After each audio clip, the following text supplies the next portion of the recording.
สวัสดีท่านผู้ชมที่เคารพสบายดีตอนเช้าท่านผู้ชมยินดีต้อนรับทุกท่านเข้าสู่การนำเสนอข่าวเช้าอรุณใหม่จากห้องข่าวโทรภาพแห่งชาติลาวพวกเราพบกันในวันนี้กงกับวันที่29เมษายน2026นำเสนอข่าวเช้าอนุรักษ์วิโรวงศ์พร้อมด้วยเอกสารที่ประจักษ์สวัสดีตอนเช้าเอกตนได้คู่กันเท่านึงอาจจะเปลี่ยนอาทิตย์นึงเท่านึงเนาะแม่นแล้วอาทิตย์แล้วนี่มันคู่กับโคศกอนุมาเจ้าติดภารกิจอนุรักษ์บ่ได้มาเจ้าเอามื้อนี้พวกเรา2คนมารับหน้าที่แต่เช้าก็นำเอาข่าวหลายๆข่าวที่จะมานำเสนอต่อท่านผู้ชมโดยเฉพาะผู้ที่ตื่นแต่เช้าเกี่ยมออกจากเฮือนไปเวียกไปการนี่ก็ได้เปิดโทรภาพมารับชมข่าวเช้ากับการนำเสนอข่าวพวกเราซึ่งยังต้องได้ติดตามสภาพอากาศนำกันได้ระยะนี้เพิ่นก็แจ้งเตือนมาได้เด้ฮอดวันที่1พฤษภาประมาณในท้ายอาทิตย์นี้แหละก็สิมี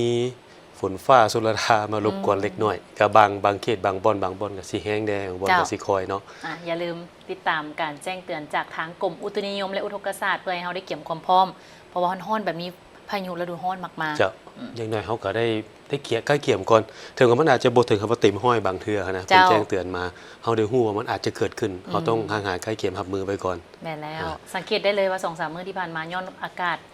ฮ้อนแห้งหลายก็จึงเฮ็ดให้มีฝุ่นมาก็เฮ็ดให้ต้นไม้ใบหญ้าซื่นลงบางคนก็ดีใจว่าฝุ่น PM ค่อยๆจางลงย้อนฝนมาดับแล้วครับเว้าที่ว่าฟ้าหลังฝนนี่งดงามเสมอเพิ่นว่าเนาะมีหลายข่าวมานำเสนอทั้งข่าวภายในข่าวต่างประเทศและข่าวกีฬาซึ่งข่าวรับที่พวกเราจะเริ่มจากข่าวกองประชุมใหญ่ผู้แทนแนวลาวสั่งชาติทั่วประเทศครั้งที่12ได้ไขขึ้นอย่างสง่าผ่าเผยแนวลาวสั่งชาติในทั่วประเทศก็เป็นใจกลางในการเต้าโฮมความสามัคคีทั่วประเทศก็คือทั่วปวงทรงลาวทั้งชาติเฮ็ดหน้าที่ประสานสมทบกับองค์การจัดตั้งพรรครัฐองค์การจัดตั้งมหาชนและองค์การปกครองท้องถิ่นในการปลุกระดมในการซุกยุ่งประชาชนลาวบรรดาเผ่าประกอบส่วนเข้าในขบวนการรักชาติและพัฒนาซึ่งกองประชุมครั้งนี้แมนภายใต้คำขวัญยกสูงบทบาทแนวลาวสั่งชาติสู่คุณภาพใหม่เสริมสร้างมหาสามัคคีและเต้าโฮมกำลังแหงทั่วปวงชนลาวทางชาติเข้าในการสร้างสาเศรษฐกิจเอกราชเป็นเจ้าตนเอง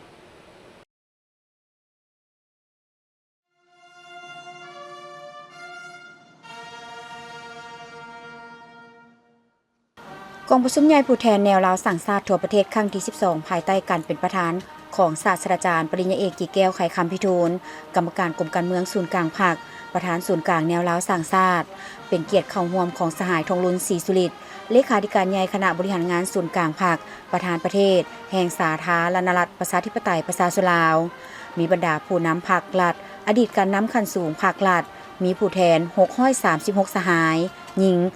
136สหายและพระสงฆ์29องค์ต่างหน้าสมาชิกทั้งหมดกองประชุมใหญ่ผู้แทนแนวลาวสั่งชาติทั่วประเทศครั้งที่12ได้สรุปตีราคามากผลการจัดตั้งปฏิบัติเวียกงานของกรรมการศูนย์กลางแนวลาวสั่งชาติสมัยที่11ของศูนย์กลางแนวลาวสั่งชาติและแนวลาวสั่งชาติแต่ละขั้นในทั่วประเทศในการปฏิบัติภาระบทบาทของตนตลอดระยะ5ปีผ่านมาแนวลาวสั่งชาติในทั่วประเทศได้เป็นใจกลางเต้าโฮมความสามัคคีทั่วปวงชนลาวทั้งชาติเฮ็ดหน้าที่ประสานสมทบกับองค์การจัดตั้งพรรครัฐองค์การจัดตั้งมหาชนและองค์การปกครองท้องถิ่นในแต่ละขั้นในการปลุกระดมสุกยู่ประชาชนลาวบรรดาเผ่าประกอบส่วนเข้าในขบวนการแข่งขันรักชาติและพัฒนาติดพันกับการสุกยู่การผลิตการปลูกการเลี้ยงสร้างรายรับสร้างเศรษฐกิจเพื่อแก้ไขความทุกข์ยากของประชาชนลาวบรรดาเผ่าเทื่อละก้าวแนวลาวสั่งชาติได้เป็นศูนย์กลางโฆษณาศึกษาอบรมประชาชนลาวบรรดาเผ่าให้เคารพปฏิบัติรัฐธรรมนูญและกฎหมายมติคำสั่งของพรรครัฐตลอดฮอดปลุกระดมทั่วสังคมสมาคมมูลนิธิบุคคลนิติบุคคลทั้งภายในและต่างประเทศให้การช่วยเหลือต้านการระบาดของพยาธิต้านภัยน้ำท่วมต้านภัยหนาวและอื่นๆอันพ้นเด่นแนวลาวสั่งชาติได้สร้างขบวนการแข่งขันสร้างครอบครัวบ้านสามัคคีปองดองสร้างเมืองสามัคคีปองดองติดพันกับการแก้ไขความทุกข์ยากของประชาชนบรรดาเผ่าซึ่งก่อให้เกิดมีบรรยากาศใหม่ใบหน้าใหม่ในการปฏิบัติเวียกงานแนวโฮมอยู่ขั้นท้องถิ่นภาคฐานพร้อมกันนี้แนวลาวสั่งชาติแต่ละขั้นได้สมทบกับภาคส่วนเกี่ยวข้องปลุกระดมจัดตั้งการเฉลิมฉลองวันสำคัญต่างๆของพรรคของชาติเป็นต้น3วันประวัติศาสตร์วันสร้างตั้งแนวลาวสั่งชาติครบรอบ75ปีและอีกหลายเหตุการณ์ที่สำคัญอื่นๆมื้อนี้พ กองประชุมใหญ่ผู้แทนแนวรักษาชาติทั่วประเทศครั้งที่12ได้ไขขึ้นอย่างสง่าผ่าเผยที่นครหลวงเวียงจันทร์ในทางกลางบรรยากาศที่ทั่วภาคทั่วรัฐทั่วกำลังประกอบวุฒิและปวงชนเราทั้งชาติร่วมตั้งหน้าเสื่อมซึ่งและจัดตั้งขันขยายมติกองประชุมใหญ่ครั้งที่12ของพรรคอย่างเป็นกระบวนการผลพื้นและพ่วงเบิกบานมวลชื่นต่อผลสำเร็จอันงดงามของการเลือกตั้งสมาชิกสภาแห่งชาติสุดที่10และสมาชิกสภาประชาชนท้องถิ่นสุดที่5ก็คือผลสำเร็จอันสง่างามของกองประชุมครั้งปฐมฤกษ์ของสภาแห่งชาติสุดที่10บรรดาทานบรรดาสายที่นี่ครับเพื่อสืบต่อรักษาเสริมขยายผลงานผลสำเร็จที่เนี่ยมาได้ในการจัดตั้งปฏิบัติมติกองประชุมใหญ่ผู้แทนแนวรักษาชาติทั่วประเทศทางเศรษฐกิจและโดยกำเนิดเนื้อในจิตใจสำคัญของกองประชุมใหญ่ผู้แทนทั่วประเทศของพรรคครั้งที่12ก็คือแนวคิดชี้นำของศูนย์การพรรคที่ว่าแนวรักษาชาติเป็นหลักแหล่งเต้าหู้มหาสามัคคีของชนเราทั้งชาติหับประกันลักษณะเปิดกว้างนักแน่นบุกทะลุและสร้างการหันเปลี่ยนใหม่ที่ตั้งนานในการขันขยายและจัดตั้งปฏิบัติมติกองประชุมใหญ่ครั้งที่10ของพรรคก็คือการติดตามสุขดูการบริหารการคุ้มครองรัฐของสภาแห่งชาติของรัฐบาลเดียวกันของหลักอื่นๆจากแนวรักษาชาตินั่นแหละกองประชุมใหญ่ของพวกเราในครั้งนี้จะได้ดำเนินภายใต้คำพันธีว่ายกสูงบทบาทของแนวรักษาชาติสู่คุณภาพใหม่เสริมสร้างมหาสามัคคีและเต้าห่วงกำลังแห่งของทั่วผู้ชนทั้งชาติเขาในการสร้างเศรษฐกิจเอกลักษณ์เป็นเจ้าตัวเดียวอันนั้นเมนทัดทุ่งใส่น้ำหนานั่นและเมนเส้นไม้แดงโซดพอยแต่ต้นตลอดไปทุกการเคลื่อนไหวปฏิบัติหน้าที่เวียกงานของแนวราษฎรทุกขั้นตลอดเลยสมัยที่12ในระยะเกี่ยมและดำเนินการเลือกตั้งสมาชิกสภาแห่งชาติสุดที่10และสมาชิกสภาประชาชนขันแขวงสุดที่5นั้นแนวราวสร้างชาติแต่ละคันได้มีส่วนร่วมสำคัญในการยั่งยืนด้านบุคลากรผู้ออกสมัครและทางได้ทรงบุคลากรของตนลงสมัครคัดเลือกผู้แทนเข้าในสภาแห่งชาติและสภาประชาชนขันแขวงพร้อมกันนั้นได้ประกอบส่วนปลุกระดมคนขวยพ่อแม่ประชาชนก็คือผู้มีสิทธิ์ปอนบัตรเลือกตั้งให้ออกมาใช้สิทธิ์ของตนและได้เอาใจใส่เฮ็ดเวียกงานการเมืองแนวคิดปรับปรุงการจัดตั้งสุกยูให้แนวลาวสร้างชาติท้องถิ่นดำเนินกองประชุมใหญ่ของตนให้สำเร็จและเวียกงานอื่นๆสามารถสรุปตีราคาได้ตลอดระยะหนึ่งที่ผ่านมาแนวลาวสร้างชาติทุกขั้นสามารถสร้างผลงานและญาติได้ผลสำเร็จหลายด้านที่น่าพึงพอใจประกอบส่วนสมเกียรติของตนเข้าในภารกิจแห่งการปกปักรักษาและสร้างสรรค์ประเทศชาติประธานกองประชุมได้กล่าวว่าเพื่อสืบต่อรักษาและเสริมขยายผลงานและผลสำเร็จที่ญาติมาได้ในการจัดตั้งปฏิบัติมติกองประชุมใหญ่ผู้แทนแนวลาวสร้างชาติทั่วประเทศครั้งที่11ด้วยจิตใจของกองประชุมใหญ่ผู้แทนทั่วประเทศครั้งที่12ของพรรคก็คือแนวคิดชี้นำของศูนย์กลางพรรคที่ว่าแนวลาวสร้างชาติเป็นผู้นำลักแห่งมหาสามัคคีทั่วปวงชนทางชาติหับประกันลักษณะเปิดกว้างนักแน่นบุกทะลุและสร้างการหันเปลี่ยนใหม่ที่ตั้งหน้าในการผันขยายและจัดตั้งปฏิบัติมติของประชุมใหญ่ครั้งที่12ของพรรคก็คือติดตามสุกยูการบริหารคุ้มครองของรัฐของสภาแห่งชาติรัฐบาลและองค์การรัฐอื่นๆจากแนวลาวสร้างชาติแต่ละขั้นกองประชุมใหญ่ครั้งนี้ได้ดำเนินภายใต้คำขวัญยกสูงบทบาทของแนวลาวสร้างชาติสู่คุณภาพใหม่เสริมสร้างมหาสามัคคีและเต้าโฮมกำลังแหงของทั่วปวงชนลาวทางชาติเข้าใน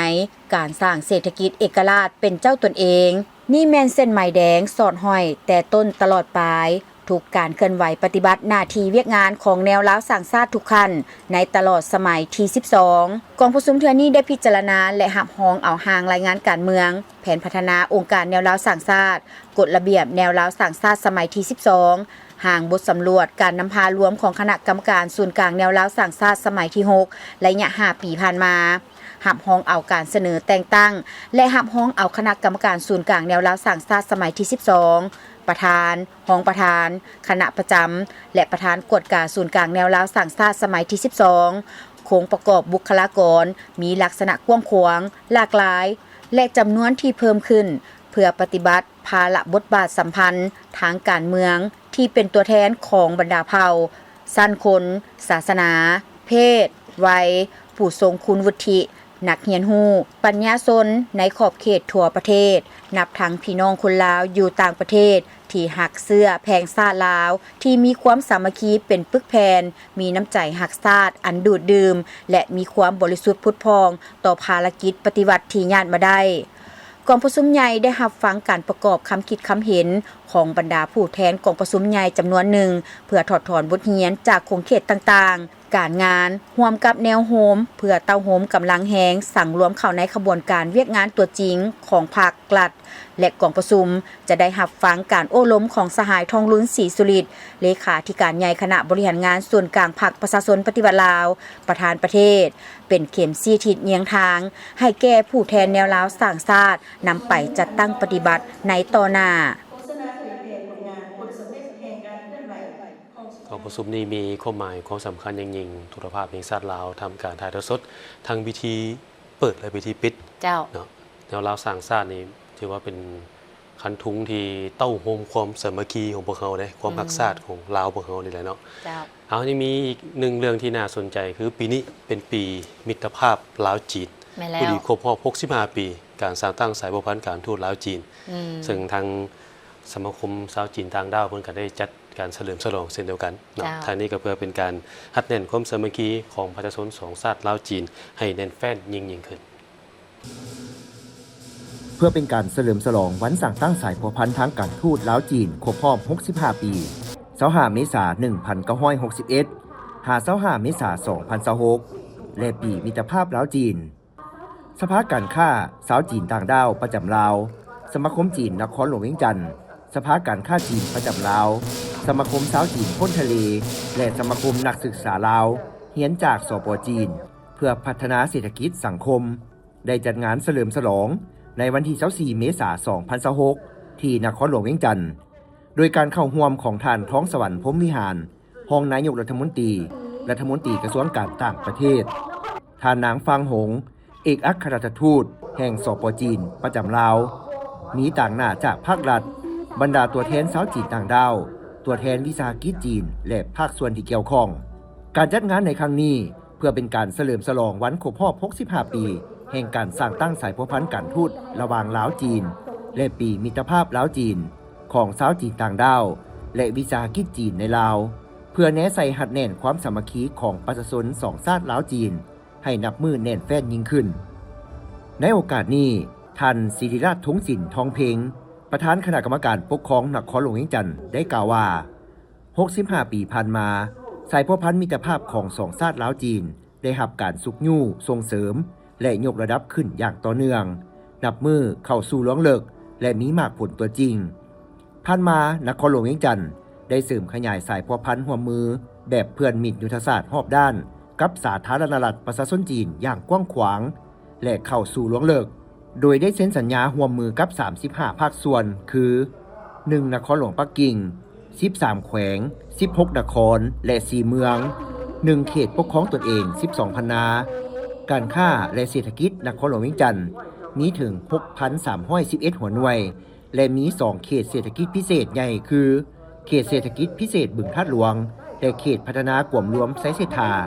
ที่สามารถสร้างรายรับให้นครหลวงเวียงจันทน์ทั้งเป็นท่าแหงในการผลักดันการจัดตั้งปฏิบัติแผนพัฒนาเศรษฐกิจของนครหลวงเวียงจันทน์ให้มีการเติบใหญ่ขยายตัวอย่างต่อเนื่องได้กลายเป็นตัวแบบอันดีงามในการร่วมมือสร้าง1แล้ว1เส้นทางท่านเซินเสวียชินประธานสภาการค้าจีนประจำลาวได้กล่าวว่าสภาการค้าจีนประจำลาวได้ยึดมั่นในภารกิจของตนในการรับใช้สมาชิกส่งเสริมการร่วมมือและแสวงหาการพัฒนาร่วมกันนับตั้งแต่การสร้างตั้งเข้าร่วมอย่างตั้งหน้าในอุดมการณ์มิตรภาพลาวจีนพร้อมทั้งเป็นพยานการมีส่วนร่วมในการพัฒนาร่วมมือด้านเศรษฐกิจการค้าระหว่างลาวจีนอย่างตั้งหน้าส่งเสริมการดำเนินงานที่ถูกต้องตามกฎหมายและสอดคล้องกับระเบียบกฎหมายของวิสาหกิจจีนในลาวประกอบส่วนต่อการพัฒนาเศรษฐกิจสังคมของลาวในด้านต่างๆพร้อมนั้นได้ร่วมมือกับชุมชนชาวจีนต่างดาวเพื่อพัฒนาเศรษฐกิจสังคมเต้าโฮมความสามัคคีและกำลังของชาวจีนต่างดาวสืบต่อสุขยู่มิตรภาพระหว่างลาวจีนพร้อมนั้นภายในงานได้มีการวางแสดงรูปภาพเพื่อเป็นสื่อกลางในการระลึกถึงสายพัวพันธ์มิตรภาพตลอด65 ปีผ่านมาและแสดงศิลปะวัฒนธรรมลาวจีนอีกด้วย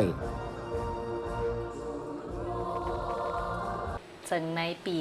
2026 นี่เป็นปีสร้างตั้งสายสัมพันธ์การทูตลาวจีนครบรอบ65 ปี และเป็นปีมิตรภาพลาวจีนซึ่งงานแสดงศิลปะภายใต้หัวข้อมิตรภาพอันลึกซึ้งแม่น้ำลันสร้างแม่น้ำของร่วมกันก้าวสู่ความเจริญรุ่งเรืองแม่นได้จัดขึ้นในวันที่25 เมษายน 2026 อยู่ที่หอวัฒนธรรมแห่งชาติงานแสดงศิลปะเฉลิมฉลองวันสร้างตั้งสายสัมพันธ์การทูตลาวจีนครบรอบ65 ปีและปีมิตรภาพลาวจีนภายใต้หัวข้อมิตรภาพอันลึกซึ้งแม่น้ำลันสร้างแม่น้ำของร่วมกันก้าวไปสู่ความเจริญรุ่งเรือง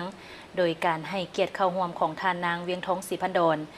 คณะเลขาธิการศูนย์กลางภาครองประธานประเทศแห่งสาธารณรัฐประชาธิปไตยประชาชนลาวท่านางฟางหงเอกอัครราชทูตวิสามัญผู้มีอำนาจเต็มแห่งสาธารณรัฐประชาชนจีนประจำสาธารณรัฐประชาธิปไตยประชาชนลาวพร้อมกันนี้ก็มีบรรดาการนำผักลัดทางลาวและจีนเข้าร่วม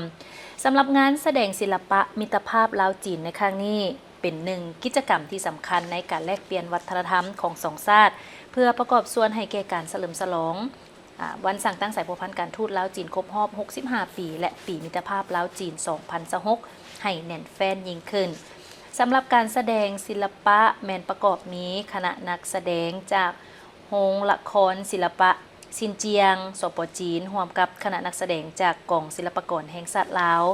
มีหลากหลายรายการแสดงเป็นต้นก็แม่นบทฟ้อนพื้นเมืองที่เป็นเอกลักษณ์บทเพลงที่มีเนื้อในสะท้อนถึงมูลเสื้อศิลปะวัฒนธรรมอันดีงามรวมทั้งบทฟ้อนที่สรรเสริญมูลเสื้อความสามัคคีมิตรภาพแบบคู่ร่วมยุทธศาสตร์รอบด้านมั่นคงยาวนานก็คือการสร้างคู่ร่วมศัตรกรรมสังคมนิยมที่มีความหมายยุทธศาสตร์ของสองชาติลาวจีนจีนลาวพรรคและรัฐบาลลาวก็ถือสำคัญต่อการจัดตั้งปฏิบัติแผนแม่บทว่าด้วยการสร้างคู่ร่วมศัตรกรรมลาวจีนโดยเฉพาะก็เป็นการส่งเสริมแลกเปลี่ยนด้านวัฒนธรรมและการไปมาหาสู่กันระหว่างประชาชนสองชาติลาวจีนจีนลาวเพื่อเฮ็ดให้มูลเสื้อการพัวพันร่วมมือลาวจีนยังหากฝังลึกในจิตใจของประชาชนสองชาติในโอกาสนี้ทานนางสวนสวรรค์วิญญาเกตรัฐมนตรีกระทรวงวัฒนธรรมและการท่องเที่ยวก็ได้กล่าวว่าปี 2026 เป็นปีที่มีความหมายทางประวัติศาสตร์อีกปีหนึ่งที่พวกเราได้ร่วมกันเฉลิมฉลองวันสร้างตั้งสายสัมพันธ์การทูตลาวจีนครบรอบ65 ปีนั่นก็คือวันที่25 เมษายน ปี 1961 หาวันที่25 เมษายน 2026 ทั้งเป็นปีมิตรภาพลาวจีน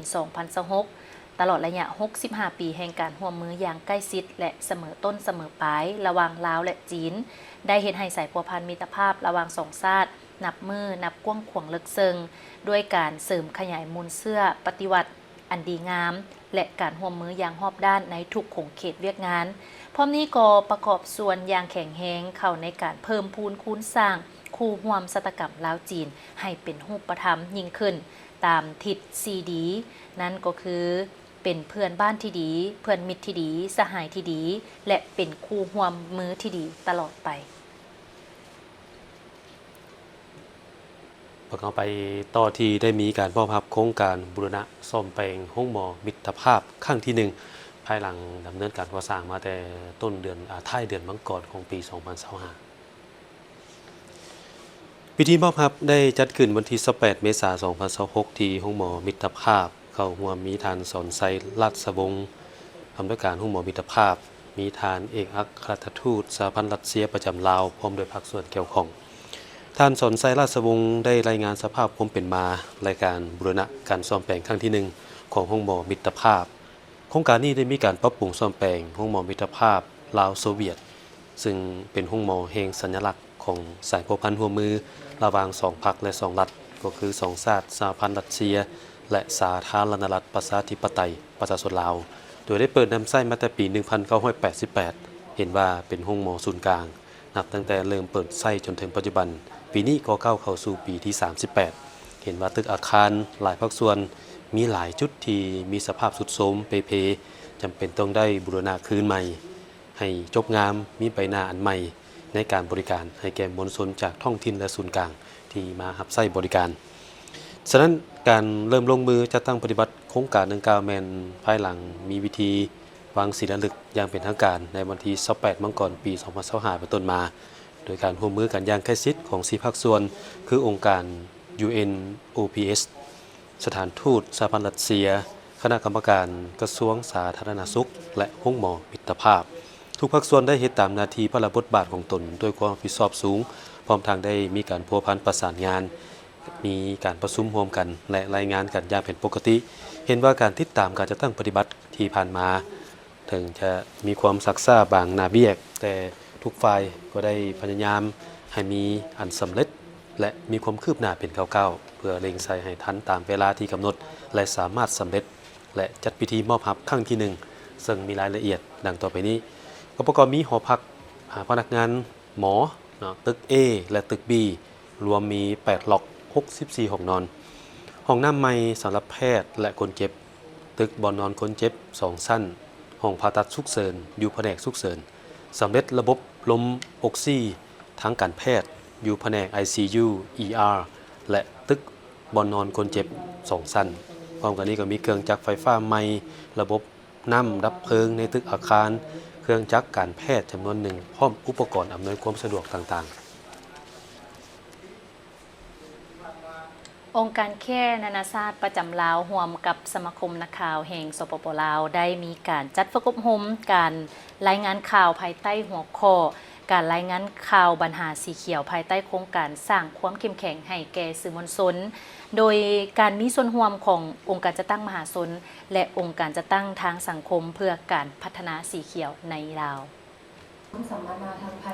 การจัดฝึกอบรมการรายงานข่าวภายใต้หัวข้อการรายงานข่าวปัญหาสีเขียวแม้นได้จัดขึ้นในวันที่27 เมษายน 2026อยู่ที่นครหลวงเวียงจันทน์โดยมีท่านทองโลดวงสวรรค์คณะบริหารสมาคมนักข่าวแห่งสปป.ลาวท่านนางแก้วปารินาวงศ์โพสีอำนวยการฝ่ายบริหารและการเงินองค์การแค่นานาชาติประจำลาวมีหัวหน้ากรมห้องกรมต่างหน้าจากสื่อมวลชนบรรดาแขวงภาคเหนือภาคกลางภาคใต้และศูนย์กลางเข้าร่วมโครงการนี้แม่นเพื่อเป็นการสร้างความเข้มแข็งให้แก่สื่อมวลชนในการมีส่วนร่วมขององค์การจัดตั้งทางภาครัฐก็คือทางภาคสังคมพัฒนาสีเขียวในสปป.ลาวร่วมกับองค์การแค่นานาชาติประจำลาวสนับสนุนทุนโดยสหภาพยุโรปหรือว่า EU การฝึกอบรมครั้งนี้แม้นเพื่อเป็นการเพิ่มทักษะในการเป็นครูฝึกร่วมกับการสร้างเนื้อในและบทข่าวให้มีความทันสมัยและมีประสิทธิภาพสูงขึ้นเพื่อเป็นการแลกเปลี่ยนบทเรียนและประสบการณ์ตัวจริงในการถ่ายทอดความรู้ระหว่างวิชาการและผู้เชี่ยวชาญจากต่างประเทศเพื่อเป็นการสร้างเครือข่ายการร่วมมือที่เข้มแข็งในการเผยแพร่ข้อมูลข่าวสารที่เป็นประโยชน์ให้แก่สังคมเป็นนักข่าวยุคใหม่ต้องมีความสะดุ้งไวผู้นำไส้เทคโนโลยีเข้ามาช่วยข่าวใหม่ต้องสั้นกระทัดหัดป่านีดเข้าใจง่ายถูกต้องชัดเจนทางเนื้อในด้านหลักไวยากรณ์และมีความรับผิดชอบเพราะว่าคนส่วนหลายแม่นอ่านข่าวผ่านโทรศัพท์มือถือการเขียนต้องบ่ยาวและบ่สับสนโครงการดังกล่าวแม่นเริ่มปฏิบัติมาแต่วันที่14 กันยายน 2023และจะสิ้นสุดในวันที่28 กุมภาพันธ์ 2027ผ่านมาโครงการก็ได้มีการฝึกนักข่าวจำนวนผู้เข้าร่วมแม่น409 คนฝึกอบรมครูฝึก4ครั้งมีผู้เข้าร่วมแม่น49 คนภาคสังคมมี4ครั้งมีผู้เข้าร่วม160 คนผู้นำไส้สื่อทั่วไปมี2ครั้งมีผู้เข้าร่วมแม่น80 คนภาครัฐ3ครั้งมีผู้เข้าร่วมนี่แม่น60 คนซึ่งเป็นปีที่3ภาครัฐปีที่2จบไป3ครั้งมีผู้เข้าร่วมแม่น60 คนสำหรับโครงการนี้นั้นผู้ชมแม่นได้มีหลายหัวข้อที่ได้นำเอามาฝึกเป็นต้นก็แม่นการรายงานข่าวปัญหาสีเขียวการสร้างและคุ้มครองบทเรียนทางออนไลน์บทบาทและความเสมอภาพทางเพศสิ่งสำคัญแม่นการซิดสอนนำไส้เครื่องมือดิจิตอลและระบบ AI มาช่วยในการผลิตข่าวให้มีความให้ไวให้สอดคล้องกับสภาพความเป็นจริงก็คือตัวจริงโดยเชิญเอาบุคลากรจากหลายสื่อองค์การสื่อมาร่วมเป็นต้นก็แม่นโทรภาพแห่งชาติลาววิทยุกระจายเสียงแห่งชาติลาวสถาบันสื่อมวลชนหนังสือพิมพ์ภาษาต่างประเทศหนังสือพิมพ์ประชาชนหนังสือพิมพ์ข่าวสารประเทศลาวศูนย์กลางกรรมบาลลาวศูนย์กลางสหพันธ์แม่หญิงลาวศูนย์กลางสาวหนุ่มองค์การจัดตั้งทางสังคมแผนกแถลงข่าววัฒนธรรมและท่องเที่ยว และก็ยังมีวิทยุโทรภาพแขวงหลวงพระบางวิทยุโทรภาพแขวงจำปาสักและนักข่าวจากองค์การสื่อในขอบเขตทั่วประเทศคือการฝึกอบรมหัวข้อนี่มันฝึกให้เป็นครูฝึกนะเจ้าบางคนอาจจะเคยฝึกแบบเป็นนักข่าวเรียนรู้กับปัญหาสีเขียวการรายงานข่าวที่มีคุณภาพมีความว่องไวเนาะหรือนำใช้เทคโนโลยีต่างๆให้มันว่องไวขึ้นมันทันสมัยขึ้นนะเดี๋ยวนี้นี่มันตัวนี้นี่มันเป็นครูฝึกได้ผู้ที่จบมาเนี่ยสามารถไปสอนต่อบอกต่อได้ต้องสอนต่อถ่ายทอดความรู้ได้แม่นปราศจากบ่ได้ทุกมื้อนี้การอ่านข่าวผ่านสื่อออนไลน์นี่ต้องสั้นคือเนื้อในที่อนุรักษ์อ่านไปกระทัดหัดบ่ซับซ้อนและการใช้สื่อออนไลน์นี่จะมาช่วยเรื่องของการเลี้ยงบทข่าวแล้วยังเว้าเรื่องของการสร้างรูปภาพวิดีโอให้มันน่าสนใจหรือว่าดึงดูดให้ผู้คนที่จับมือถือโทรศัพท์มือถือนี่มีความสนใจที่อยากจะกดเข้าไปอ่านอันนี้ก็เป็นสิ่งสำคัญในการเสนอเรื่องปัญหาเรื่องรายงานข่าวสีเขียวเพราะว่าปัจจุบันนี้การรักษาสิ่งแวดล้อมนี่เป็นหน้าที่ร่วมของหมดทุกคนฉะนั้นเฮาในน้ำผู้เป็นสื่อนี่จะเฮ็ดแนวใดจะสื่อให้ผู้ชมผู้เบิ่งนี่มีความตื่นตัวน้ำกันในการรักษาสิ่งแวดล้อมแม่นแล้วอิทธิพลของสื่อนี่โอ้ถือว่ากว้างขวางหลายมีความสำคัญหลายเจ้าเอาพอเข้าไปต่อที่บรรยากาศบุญทรงเฮือแล้วอย่างนี้ก็บ่ค่อยได้ยินเนาะ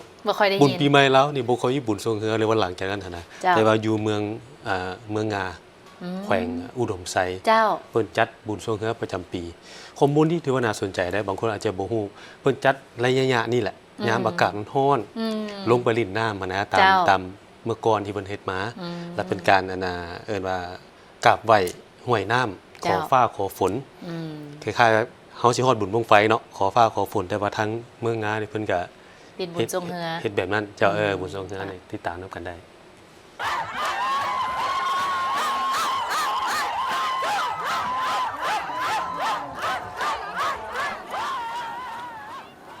ในวันที่25 เมษายน 2026 ที่วังล่องแขะบ้านดอนแอนเมืองงาแขวงอุดมไซ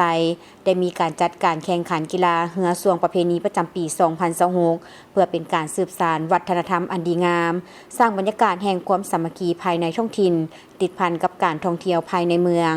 ให้เกียรติเข้าร่วมในพิธีมีพลจัตวาตุ้ยพรหมมีไส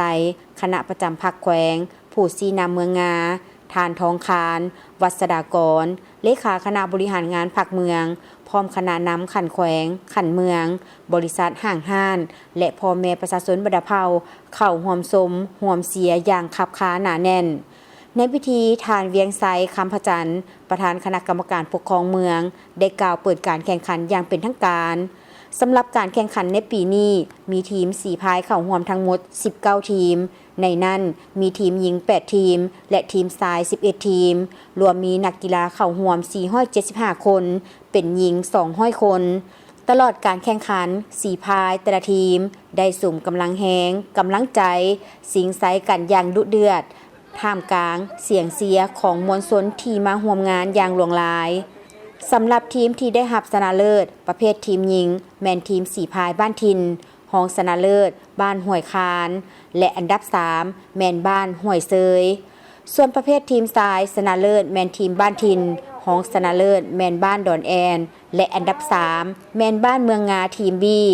และได้จัดพิธีมอบรางวัลเพื่อเป็นขวัญและกำลังใจให้แก่นักกีฬาดังนี้รางวัลที่1ได้รับขันชนะเลิศ1หน่วยพร้อมเงินสด8ล้านกีบรางวัลที่2ได้รับเงินสด6ล้านกีบรางวัลที่3ได้รับเงินสด4ล้านกีบและรางวัลสมเสยได้รับเงินสด1ล้าน5แสนกีบทีมใดมาเชียร์ทีมใดน้องมาเชียร์ทีมใดวันนี้น่ะเชียร์ทีมบ้านเฮาบ้านหยังบ้านนอนแอนสบายดีน้องน้องมาเชียร์ทีมใดวันนี้ฮะทีมดอนแอนเอามาเชียร์เจ้ามาเชียร์ทีมบันทินเนาะทีมบันทินของเฮาเอาบันทินสู้ๆเด้อ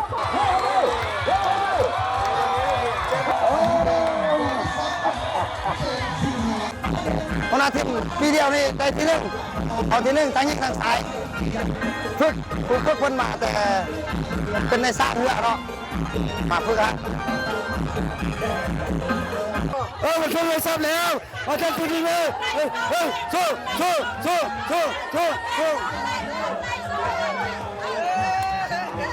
การจัดการแข่งขันกีฬาสวงเหือในครั้งนี้เป็นการซิงไซเพื่อความเป็นไซสนะทางด้านกีฬาทั้งเป็นการปกปักรักษาฮิตของประเพณีอันดีงามอันเป็นเอกลักษณ์ของท้องถิ่นให้ยืนยงตลอดไปตื่มอีกพร้อมนั้นยังเป็นการนำเสนอลักษณะเด่นทางด้านฮิตของประเพณีติดพันกับการท่องเที่ยวภายในเมืองตะกี้แต่ก่อนหั่นนับแต่เพิ่นสวงเป็นเรือประเพณีโบราณประจำปีแล้วเพิ่นก็บ่มีรางวัลบ่มีเงินรางวัลบ่มีขันต่างๆก็เพียงแต่ว่าสวงคันว่าเรือบ้านทินชนะหรือว่าเรือบ้านเมืองชนะ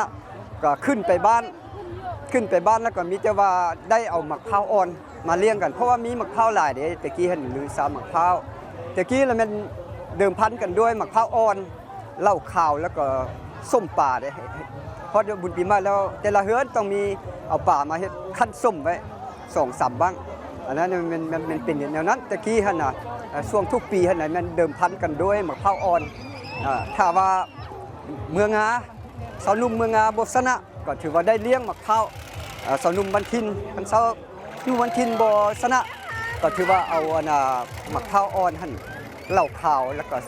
ปลาส้มหั่นมาเลี้ยงสาวนุ่มบ้านเมืองงามันเป็นอันนั้นเนาะตะกี้หั่นน่ะท่าน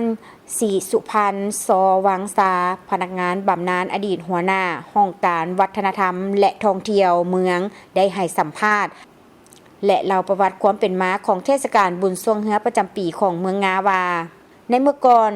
ตกในระยะบุญปีใหม่ลาวหรือระยะเดือน5ซึ่งเป็นเดือนที่มีอากาศร้อนดังนั้นชาวบ้านภายในเมืองมักจะพากันลงอาบน้ำและแข่งเหือน้อยเหือหาปลา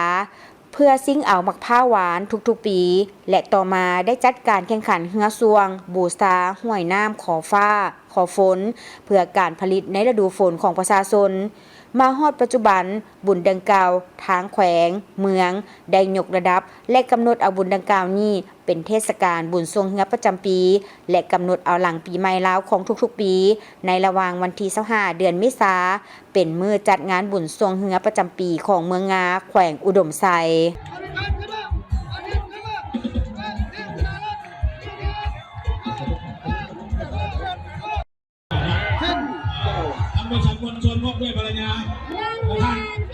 ก็ถือว่าเป็นอีกกิจกรรมหนึ่งในท่ามกลางเดือนที่อากาศร้อนอบอ้าวในเดือนเมษายนนี้ติดพันกับการรักษาฮิตของประเพณีหรือว่าเป็นประเพณีที่ติดพันเช่นเดียวกันกับทางเมือง12ปันนาอนุรักษ์ได้มีโอกาสไปเพิ่นก็จะจัดบุญสวงเฮือใส่เทศกาลบุญปีใหม่ปีใหม่ของเพิ่นเฮือมังกรเป็นบ่เจ้าก็ถือว่าเป็นกิจกรรมที่ติดพันกับสายน้ำเพราะว่าสายน้ำเป็นโลเลี้ยงชีวิตบ่ว่าจะเป็นทั้งแต่พืชเนาะสัตว์และก็คนฉะนั้นจึงมีการกราบไหว้ก็สิ่งศักดิ์สิทธิ์ก็คือให้ความสำคัญกับแม่น้ำคงคานั่นเองผู้ใดมีโอกาสลองเบิ่งปีหน้าอาจจะได้ไปเบิ่งบรรยากาศตัวจริงอดีตนักรบจีนที่ช่วยเหลือลาวในสงครามต่อต้านจักรพรรดิฮกฮานหวนคืนมูลเสื้อมิตรภาพที่หล่อหลอมด้วยเลือดเนื้อห่วมแหงห่วมใจสืบสานบทเพลงแห่งสายพัวพันจีนลาวในพิธีปาฐกถาเฉลิมฉลองวันสั่งตั้งสายพัวพันการทูตลาวจีนครบรอบ65ปีที่นครหลวงมิจันทร์ท่านหวังยงเจิงอดีตนักรบช่วยลาวต้านจักรพรรดิลาวเมืองขึ้นได้ต่างหน้าให้แก่นักรบจีนได้ขึ้นกล่าวในพิธีเพื่อหวนคืนบันทึกความทรงจำโดยมีเนื้อในว่าในซุ้มปี1960ถึง1970กองทัพและประชาชนจีนได้สนับสนุนภารกิจปฏิบัติและปลดปล่อยชาติลาวนักรบจีนหลายกว่า200สหายได้เสียสละชีวิตอยู่ดินแดนแห่งนี้เขาเจ้าได้ใช้ชีวิตสร้างเป็นอนุสาวรีย์แห่งมิตรภาพลาวจีนที่บ่มีวันหลงลืมแต่ปี1962ถึงปี1978เพื่อสนับสนุนภารกิจปฏิบัติของประชาชนลาวในการปกปักรักษาเอกราชแห่งชาติและต้านจักรพรรดิจากภายนอกอิงตามข้อตกลงของ2ประเทศจีนได้ส่งกองพันทหารสร้างแสง18กองพันและกองพันกรรมกร3กองพันเข้าสู่ประเทศลาวเพื่อปฏิบัติหน้าที่ก่อสร้างทางโดยก่อสร้างสำเร็จยาว822กิโลเมตรก็คือเส้นทางเลขที่13เหนือที่ยังนำไส้อยู่ในลาวในปัจจุบันนี่คือเส้นทางแห่งมิตรภาพและเส้นทางแห่งชีวิตที่กองทัพและประชาชน จีนลาวได้เคียงบ่าเคียงไหลกันในการก่อสร้างขึ้นมาด้วยเลือดและเหงื่อแหงในวันที่ 6 กันยายน 1968 หน่วยงานทำอิฐที่เข้าสู่ลาวเพื่อปฏิบัติหน้าที่สำรวจเส้นทางได้ถูกเรือบินของศัตรูโจมตีอยู่เขตเมืองหุนและยิงหมากกระโพกสัญญาณบอกเป้าหมาย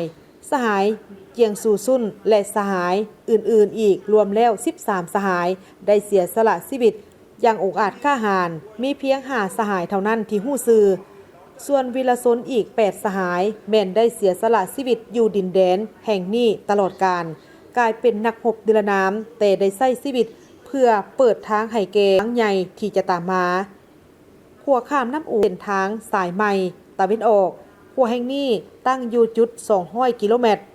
มีน้ำอู่คันกลาง2ฝั่งมีภูสูงชันที่มีความแตกต่างกันระดับสูงกว่า900เมตรการก่อสร้างมีความยุ่งยากที่สุดแต่ฝ่ายจีนได้นำใช้เทคนิคใหม่ล่าสุดเพื่อผ่านพาอุปสรรคและก่อสร้างขัวสำเร็จก่อนกำหนดในเดือนมีนาของปี 1978 ปัจจุบันขัวแห่งนี้มีความยาว256เมตรขัวแห่งนี้ยังคงเด่นสง่าอยู่ถึงน้ำอู่เพื่อรับประกันให้แก่การก่อสร้างทางดำเนินไปอย่างสะดวกและรับประกันความปลอดภัยของคณะก่อสร้างกองทัพปืนใหญ่ต้านอากาศยานของจีนได้ตอบโต้อย่างองอาจยิงยนต์ของศัตรูตกทันที2ลำและเสียหาย1ลำในสนามรบที่เต็มไปด้วยคนไฟแต่นักรบทุกสหายได้ต่อสู้อย่างสุดขีดในการต่อสู้รบครั้งนี้มีผู้เสียสละชีวิต24สหายและบาดเจ็บกว่า70สหายวีรชนผู้องอาจเหล่านี้ยังคงลับไหลอยู่ดินแดนอันอบอุ่นของประเทศลาววีรกรรมของเขาเจ้าปฏิชนสองชาติจีนลาวจะบ่มีวันละลืมและจะจดจำไว้ในดวงใจตลอดไปหลังจากกองทัพก่อสร้างเส้นทางของจีนเดินทางเข้าสู่ลาวอำนาจการปกครองเขตปลดปล่อยและปฏิชนลาวได้ให้ความหักแพงและเบิงแย้งกองทัพจีนคือกันกับกองทัพของตนเองปฏิชนลาวได้ให้การช่วยเหลือกองทัพจีนในทุกรูปแบบส่วนปฏิชนฝ่ายจีนก็ถือประเทศลาวเป็นบ้านเกิดและถือปฏิชนลาวเป็นญาติพี่น้องท่านหวังยงเจิงยังได้แสดงความปิติยินดีสมชื่นที่เห็นว่าด้วยความพยายามของรัฐบาลของทั้งสองประเทศสุสานนักรบจีนปฏิวัติจีนที่เสียสละชีวิตอยู่ลาวทั้ง3แห่งในลาวได้รับการบูรณะอย่างสวยงามสุสานเหล่านี้แม่นอนุสาวรีย์แห่งมิตรภาพจีนลาวและเป็นบ่อนศึกษาอบรมคนรุ่นหลังและเป็นหลักฐานแห่งการสืบทอดจิตใจห่วมหบ65ปีแห่งการสืบสารและ65ปีแห่งการห่วมทุกข์ห่วมสุขเมื่อหวนคืนถึงวันเวลาแห่งเปลวไฟสงครามพวกเขารู้สึกตื้นตันใจเมื่อเบิ่งไปยังอนาคตพวกเขามีความเชื่อมั่นอย่างตั้งหน้าภายใต้การชี้นำยุทธศาสตร์ของผู้นำสูงสุดของทั้งสองประเทศสายพวกพันคู่ร่วมมือยุทธศาสตร์รอบด้านจีนลาวนับมือนับแน่นแฟ้นและสร้างคู่ร่วมชะตากรรมจีนลาวก้าวเข้าสู่ล้วงลึกและปรากฏผลเป็นจริงดอกไม้แห่งมิตรภาพที่เคยได้รับการฮดสงด้วยเลือดเนื้อในมือนั้นในมือนี้ได้ออกดอกออกผลอย่างงดงาม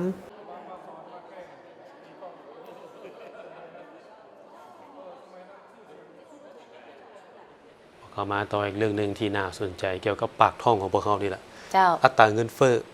ทุกๆเดือนเพราะต้องได้มีการประเมินเบิ่งว่า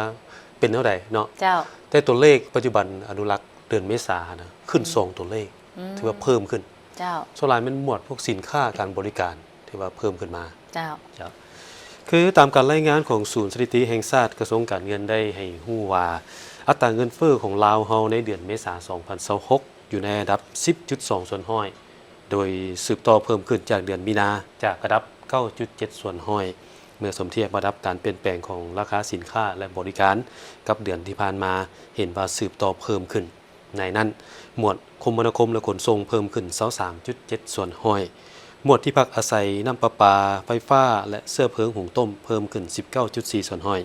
หมวดรักษาสุขภาพและยาอันนี้ก็เพิ่มขึ้น 13.7 ส่วนห้อยหมวดการศึกษาเพิ่มขึ้น 12.3 ส่วนห้อยหมวดเหล้าและยาสูบเพิ่มขึ้น 10.7 ส่วนห้อยหมวดอาหารและโรงแรมเพิ่มขึ้น9ส่วนห้อยหมวด เครื่องนึ่งห่มและเกิดเพิ่มขึ้น 7.9 ส่วนห้อยนอกจากนี้ก็มีหมวดบันเทิงและการพักผ่อนเพิ่มขึ้น 6.9 ส่วนห้อยหมวดเครื่องใช้ในเฮือนเพิ่มขึ้น 5.7 ส่วนห้อยแต่ว่าหมวดที่ขึ้นหลายที่สุดอย่างที่บอกไปคือหมวดสินค้าและบริการอื่นๆเนาะเพิ่มขึ้น 3.4 ส่วนห้อยการนิ่งติงอันนี้ก็แน่นอนว่าต้นเหตุสาเหตุต้นต่อของเงินเฟ้อเดือนเมษาเพิ่มขึ้น2ตัวเลขนี่แม่นสืบเนื่องมาจากสภาพความบ่สงบอยู่แต่เป็นออกกลางซึ่งได้ส่งผลกระทบต่อแรงการผลิตและการขนส่งน้ำมันเชื้อไฟเฮ็ดให้สินค้าหลายอย่างมีการปรับราคาสูงขึ้นทั้งอยู่ในตลาดสากลและภายในเช่นว่าราคาน้ำมันเชื้อไฟภายในประเทศในเดือนเมษายน2026คือวันที่1-24มีการปรับราคาน้ำมันเชื้อไฟถึง8ครั้งในนั้นน้ำมันแอกซังนี่ปรับขึ้น4ครั้งปรับลง4ครั้งกาส่วนปรับขึ้น3ครั้งปรับลง4ครั้งและยูโต1ครั้งซึ่งเมื่อสังเกตราคาน้ำมันเชื้อไฟจากท้ายเดือนหากลางเดือนมีนา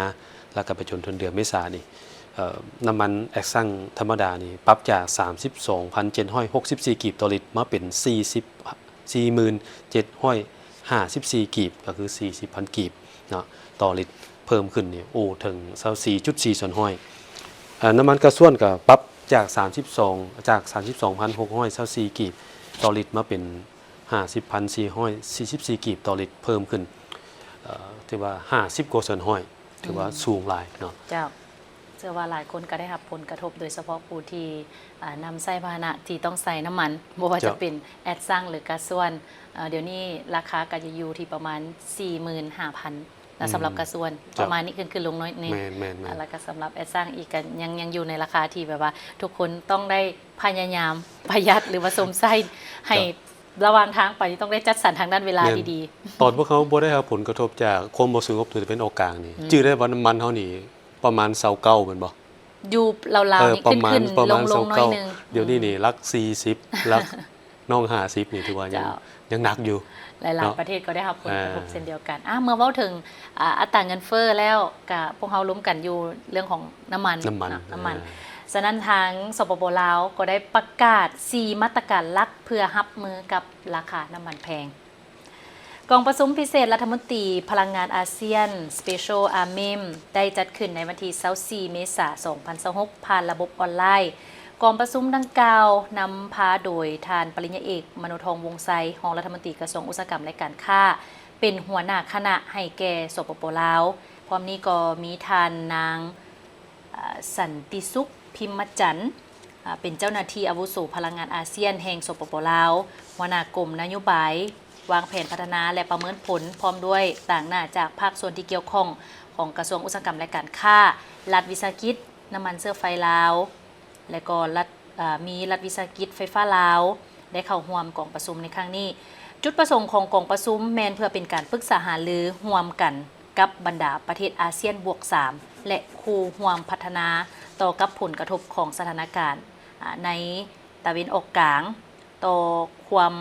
มั่นคงทางด้านพลังงานในภาคพื้น